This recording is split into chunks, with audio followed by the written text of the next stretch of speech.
देखो माँ, पूरे जंगल में मेरे जैसा 3 मंजिला मिट्टी का महल किसी का नहीं है।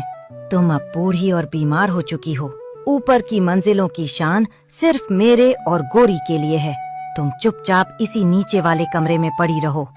बेटा कालू, तू बड़े महल में रह, मुझे कोई आपत्ति नहीं है, पर इस कमरे में बहुत अंधेरा है। मुझे सांस लेने में तकलीफ होती है। मुझे थोड़ा सा उजाला दे दे बेटा।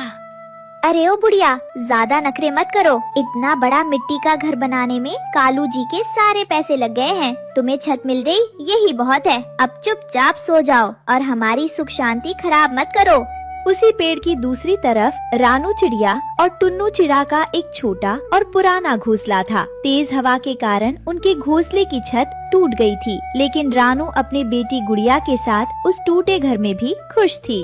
रानू, देखो ना, हमारे घोंसले की छत टूट गई है और खाने के लिए सिर्फ सूखी रोटी का एक छोटा सा टुकड़ा बचा है। मैं बहुत लाचार पिता हूँ। ऐसा मत कहिए जी। मेरी माँ हमेशा कहती थी कि घर छोटा हो या टूटा, अगर परिवार में प्यार है तो वही स्वर्ग है। ये लीजिए, इस सूखी रोटी को हम सब मिलकर बांट कर खा लेंगे। भगवान का शुक्रिया मानिए कि हम सब साथ हैं।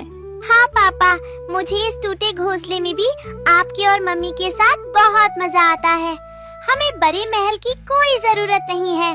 कालू कौवा रोज अपनी तीसरी मंजिल की खिड़की से रानू के टूटे घोंसले को देखता और उनका मजाक उड़ाता था। दिन बीतते गए। कालू और गोरी शहर से अपने लिए कीमती रेशमी कंबल, नए नए कपड़े और महंगे पकवान लेकर आए, लेकिन अपनी बूढ़ी माँ के लिए वो सिर्फ बचा हुआ बासी खाना लेकर जाते थे।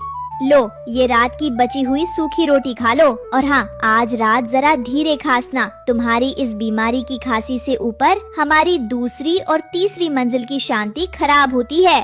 बहू, मुझे बहुत तेज बुखार है। कालू बेटा, जरा डॉक्टर को बुला दो। मुझे दवा की बहुत जरूरत है। मेरा शरीर टूट रहा है। माँ, मेरे पास फालतू पैसे नहीं है। सारा पैसा इस मिट्टी के महल को सजाने में और कीमती रेशमी कंबल खरीदने में लग गया है। तुम्हारी रोज की दवाइयों का खर्च मैं नहीं उठा सकता। चुपचाप सो जाओ।